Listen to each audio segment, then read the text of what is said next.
Hey everyone, we're going to talk to you now about buying an acoustic guitar. And I'm thinking about buying another acoustic guitar, and I'm never really sure what I should be looking for when I go out and buy a guitar. So Tyler's going to help us out here. Right. So I used to work at a guitar store. And yeah, in terms of buying acoustic guitars, which is what you and I have, as opposed to an electric guitar, which is what somebody like you'll see Jimi Hendrix playing. But in terms of acoustic guitars, there's basically three things to keep in mind, or what I would tell everyone that came in. And this is kind of the inside scoop from someone who used to work in a store, which is there's guitars, you know, work with your ears, your eyes, and your hands. So you have 3 of your 5 senses in play. Some would argue smell is important, but not so much. And I guess taste really, I don't typically lick my guitars. But the sight actually is quite important, and different people value this differently. Some people really focus on what they look like. Some people really focus on what they sound like. And some people really focus on how they feel when they play them.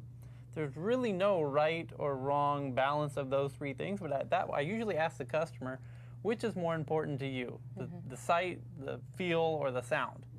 And based on that, I could help them make a more educated decision. Right. But generally, the more advanced of a player you become, well, I should say, people at the very beginning usually are more concerned with how it looks like. And they get the black one, or the red one, or the sparkly one, or the whatever one. And as players advance, they start worrying more about the sound. Right. Usually the intermediate players worry about how it feels. They learn like, oh, I don't care what it looks like anymore, I just want to make sure I can play it. That's the intermediate guys. And then the advanced guys are like, I don't care what it looks like, I don't care how it plays, all I care about is how it sounds. Right? So that's kind of the evolution of the guitar buyer. Right? Right. But in terms of getting one that looks good, that's easy. You just walk in the store, you pick one that looks good. In terms of getting one that plays good, you got to pick up a bunch of guitars and play them all and find the one that feels good to you. That's easy to push down on the strings, typically. That's how I got this one. I just played a bunch of them, and it sounded really full and pretty, and sounded really good with my voice too. So there you have it. So you're kind of in between the feel and the sound. Yep, totally. And as you get really comfortable with feel and you have a mastery of how to play, you stop worrying about that and you just worry about sound. Yeah. But in terms of finding a good feeling one, you just got to play a lot. Yeah. Pick the one that feels real easy to play, comfortable for you and your size. And then in terms of picking a good sounding one, now that's the real art. How do you find a good sounding one? Again, you got to play a lot.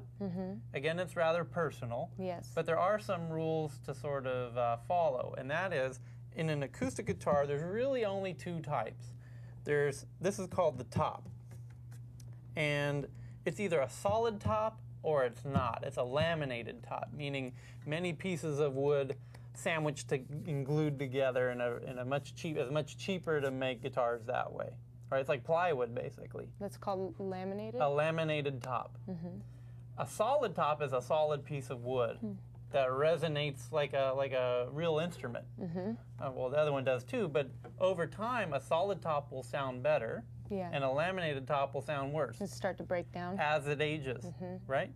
So solid tops typically start at about $500 if you had to pick a nice round number. And then you have one other main factor to consider.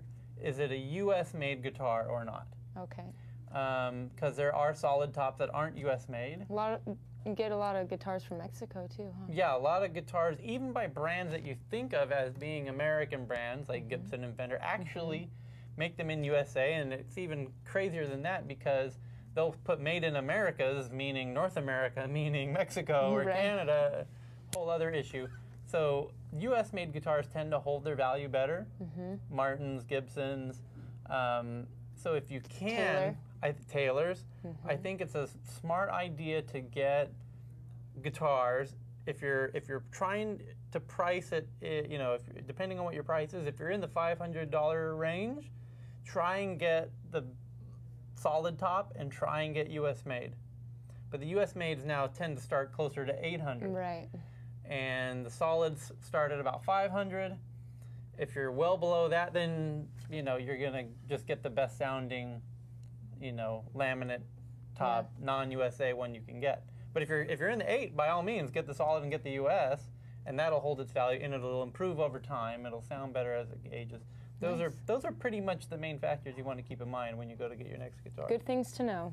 One other main thing to think about is something you have on yours, which is the ability to plug it in. Oh yeah. To an electric.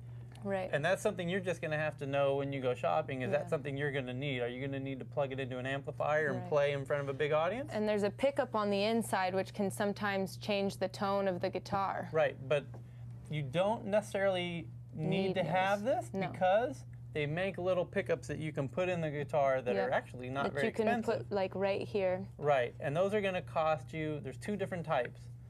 There's one that you can apply yourself, and those cost about $60, $70.